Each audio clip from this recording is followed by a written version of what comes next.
सुप्रभात प्रिय विद्यार्थियों, कक्षा 6 हिंदी विषय में आप सभी का स्वागत है।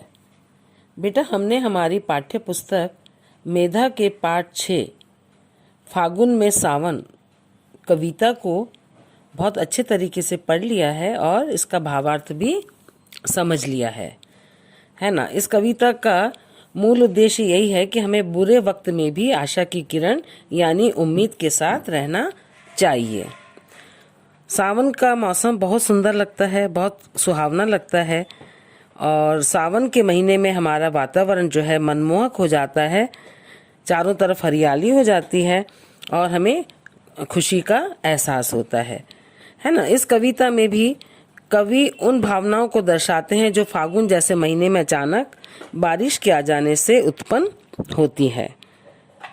फागुन महीने में पतझड़ का मौसम रहता है, धूल उड़ती है और अचानक बारिश आने से मन प्रसन्न हो जाता है। ये सारी चीज़ें इस कविता में बताई गई हैं। और बेटा, अब बारी आती है प्रश्नोत्तर की, है ना। पहले हमारे प्रश्नोत्तर हैं मौखिक, ये भी आपको कॉपी में लिखने ही हैं। का प्रश्न है, कवि किसके आने की बात कर रहे हैं? उत्तर है इसका, कवि सावन के आने की बात कर रहे हैं। और ख प्रश्न है, होली के अवसर पर कौन सा गीत गाया जाता है?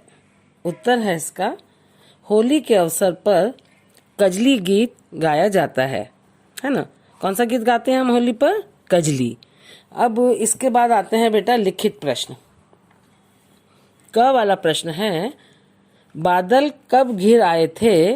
उत्तर है इसका, बादल फागुन के महीने में घिर आए थे। ख प्रश्न है, फागुन के महीने में बारिश होने पर पेड़ पौधों में क्या परिवर्तन आया है? उत्तर है इसमें, फागुन के महीने में बारिश होने पर जिन पेड़ पौधों के पत्ते पतझड़ के कारण झड़ गए थे उनमें पत्ते आ गए थे और जवानी आ गई थी, यौवन महक रहा था उनका, है ना। और ग प्रश्न है, उपवन किस खुशबू से गमक उठा था? कौन सी सुगंध थी जिससे उपवन में भी खुशी महक रही थी? उपवन मिट्टी की सौंधी सौंधी खुशबू से महक उठा, है ना। अब घ प्रश्न है बेटा, तपन बिना क्या मूल्य तुम्हारा से कवि का क्या अभिप्राय है? इसका उत्तर है, तपन बिना क्या मूल्य तुम्हारा से कवि का अभिप्राय है, जो तपता है वही निखरता है, यानी दुख के बाद ही सुख का एहसास होता है। ये हमारे प्रश्नोत्तर हो गए बेटा।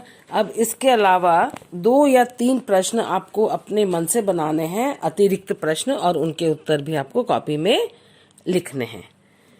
अब थोड़े से अपन शब्दार्थ भी देख लें इसके।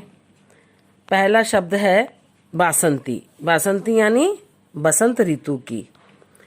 यौवन, यौवन माने जवानी। गमक, गमक माने सुगंध। और सिहरन, सिहरन माने कपकपी। उसके बाद है कजली। कजली होली के अवसर पर गाया जाने वाला गीत। अली, अली माने भौरा, भौरे जो फूलों पर मंडराते हैं। तपन, तपन माने तपने का भाव, गर्माहट एकदम, है ना। और ये हमारे शब्दार्थ भी हो गए हैं।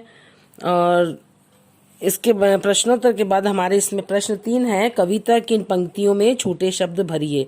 वो बेटा आपको खुद कविता में से देख के लिखना है ना, बुक में लिखना है। और उसके बाद है जीने की राह। जीने की राह में है, फागुन के महीने में मौसम कैसा रहता है?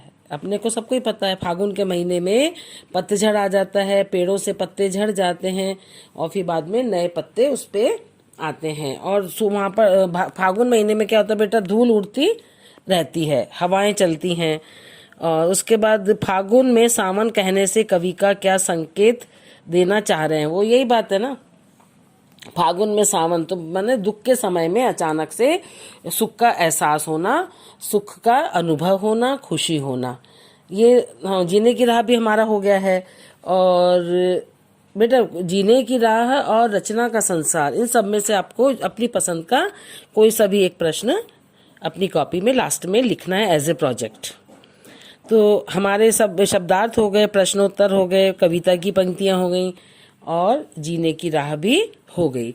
अब श्रुतलेख के शब्द थोड़ा सा मैं आपको बता रही हूँ, इनको भी आप उच्चारण करें और अपनी कॉपी में लिखेंगे। जब आप अपनी कॉपी में प्रश्नोत्तर लिखेंगे ना बेटा, तो पहले आप ऊपर पहली लाइन पे तो पाठ का नाम और उसके बाद शब्दार्थ, श्रुतलेख के शब्द और फिर मौखिक प्रश्न और लिखित प्रश्न और उसके बाद अतिरिक्त प्रश्न और लास्ट में क्या रहेगा बेटा अपना प्रोजेक्ट वर्क।